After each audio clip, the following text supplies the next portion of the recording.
Hello students, मैं रूपाली हसनाले आज आप सभी को कक्षा 7 एनसीईआरटी संस्कृत पाठ्य पुस्तक दीपकम के पाठ 1 का बचा हुआ अभ्यास कार्य समझाने जा रही हूँ।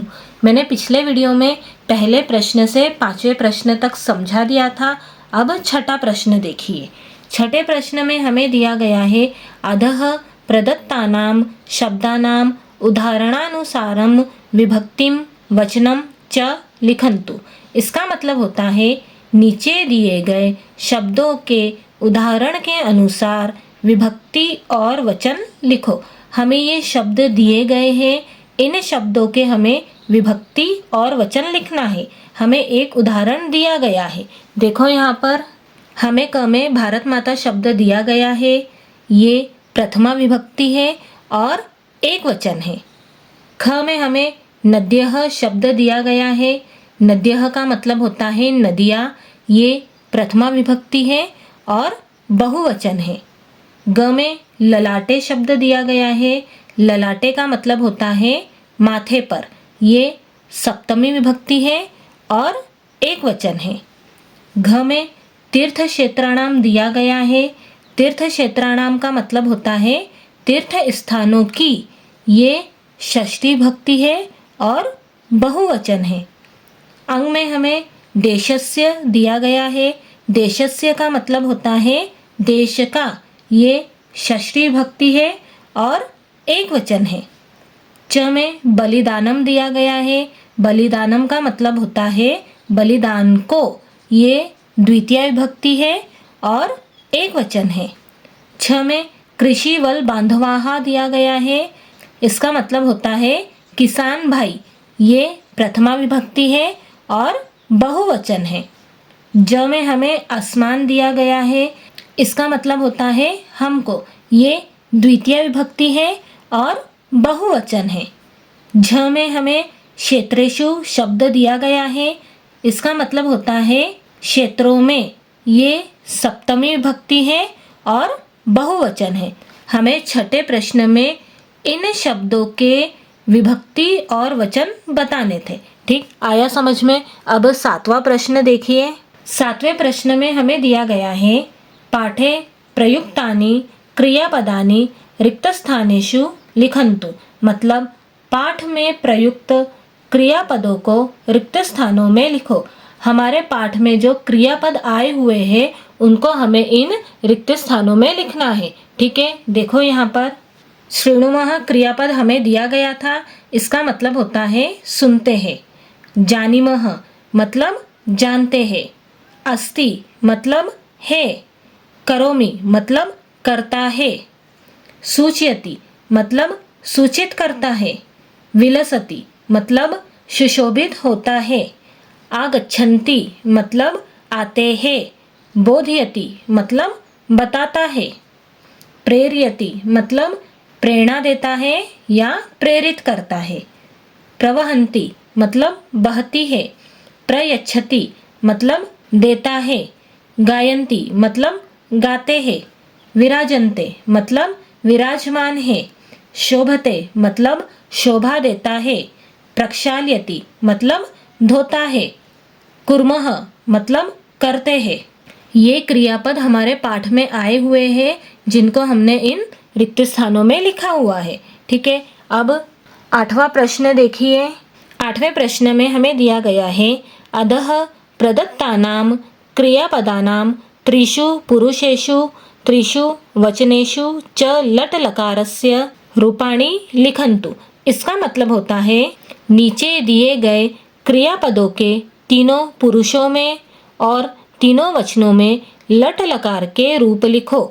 हमें यहाँ पर तीनों पुरुष, प्रथम पुरुष, मध्यम पुरुष और उत्तम पुरुष दिया गया है और तीनों वचन, एक वचन, द्विवचन और बहुवचन दिया गया है। हमें इन क्रियापद के लट लकार अर्थात वर्तमान काल के तीनों पुरुषों में और तीनों वचनों में रूप लिखना है। ठीक है, हमें यहाँ पर प्रथम पुरुष का एक वचन भवति दिया गया है, ये भू धातु का रूप है।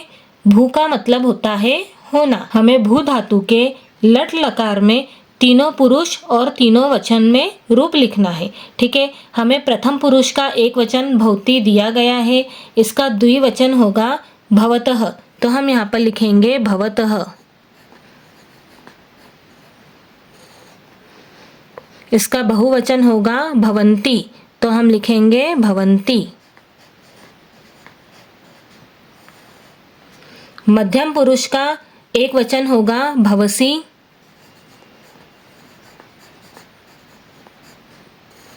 द्विवचन होगा भवतः।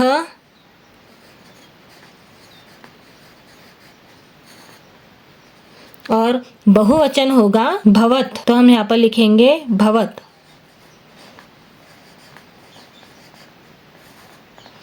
उत्तम पुरुष का एक वचन होगा भवामि।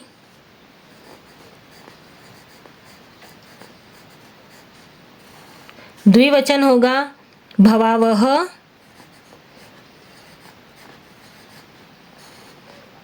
और बहुवचन होगा भवामह।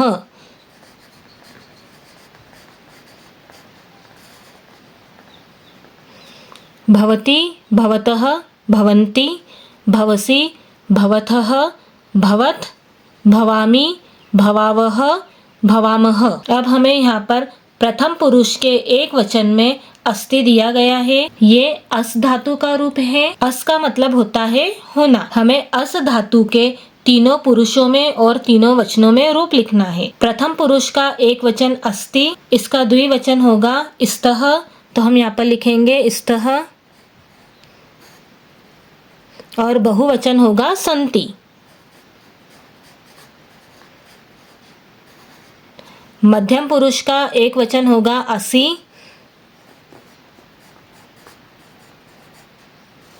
द्विवचन होगा स्तः। और बहुवचन होगा स्थ। उत्तम पुरुष का एक वचन होगा अस्मि।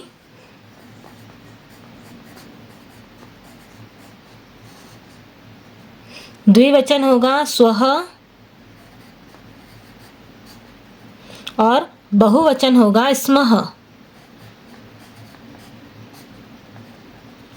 अस्ति, स्तः, सन्ति, असि, स्थः, स्थ, अस्मि, स्वः, स्मः।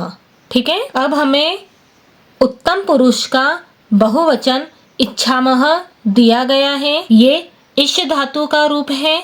इसका मतलब होता है चाहना या फिर इच्छा करना। हमें इश धातु के तीनों पुरुष और तीनों वचनों में रूप लिखना है। तो इसका प्रथम पुरुष एक वचन होगा इच्छति, तो हम लिखेंगे इच्छति।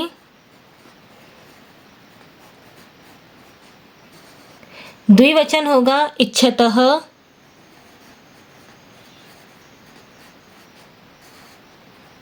बहुवचन होगा इच्छन्ति।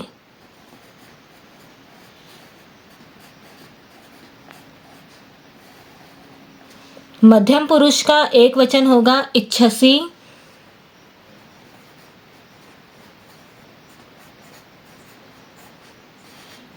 इसका द्विवचन होगा इच्छतः।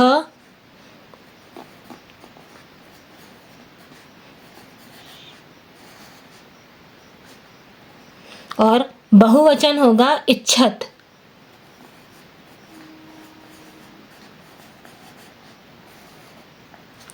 उत्तम पुरुष का एक वचन होगा इच्छामि।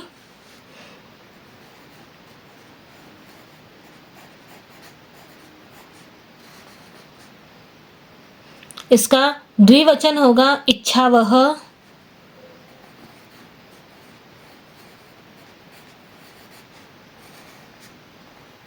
और इसका बहुवचन है इच्छामह।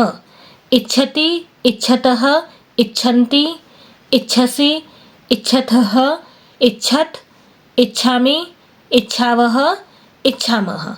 ठीक है, अब आगे देखिए, हमें प्रथम पुरुष के बहुवचन में आगच्छन्ति दिया हुआ है। ये गम धातु से बना हुआ है। गम का मतलब होता है जाना, लेकिन जब इसके आगे आ उपसर्ग लगाया जाता है तो इसका अर्थ बनता है आना। ठीक है, तो इसका प्रथम पुरुष का एक वचन बनेगा आगच्छति, तो हम यहाँ पर लिखेंगे आगच्छति।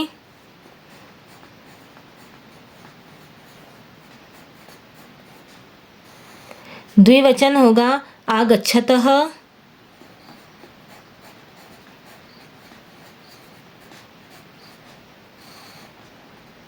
और इसका बहुवचन है आगच्छन्ति। मध्यम पुरुष का एक वचन होगा आगच्छसि।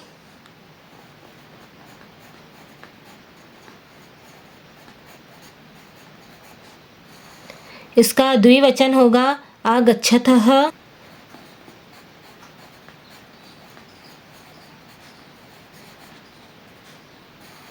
इसका बहुवचन होगा आगच्छत।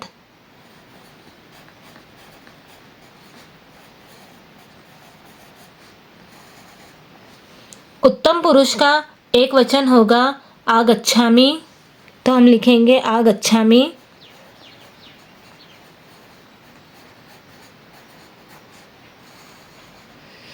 इसका द्विवचन होगा आगच्छावः।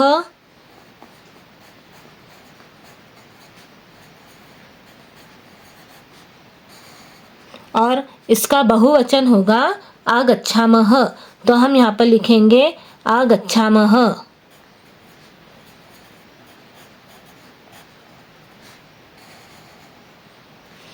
आगच्छति, आगच्छतः, आगच्छन्ति, आगच्छसि, आगच्छतः, आगच्छत, आगच्छामि, आगच्छावः, आगच्छामः। ठीक है। हमें 8वें प्रश्न में जो क्रियापद दिए गए थे उनके तीनों पुरुषों में और तीनों वचनों में लट लकार के रूप लिखने थे। ठीक, आया समझ में? इस प्रकार हमारा पाठ 1 का अभ्यास कार्य समाप्त होता है। आप लोगों को इस पाठ में कुछ भी प्रॉब्लम हो तो आप मुझे कमेंट बॉक्स में कमेंट करके बता सकते हैं। Thank you.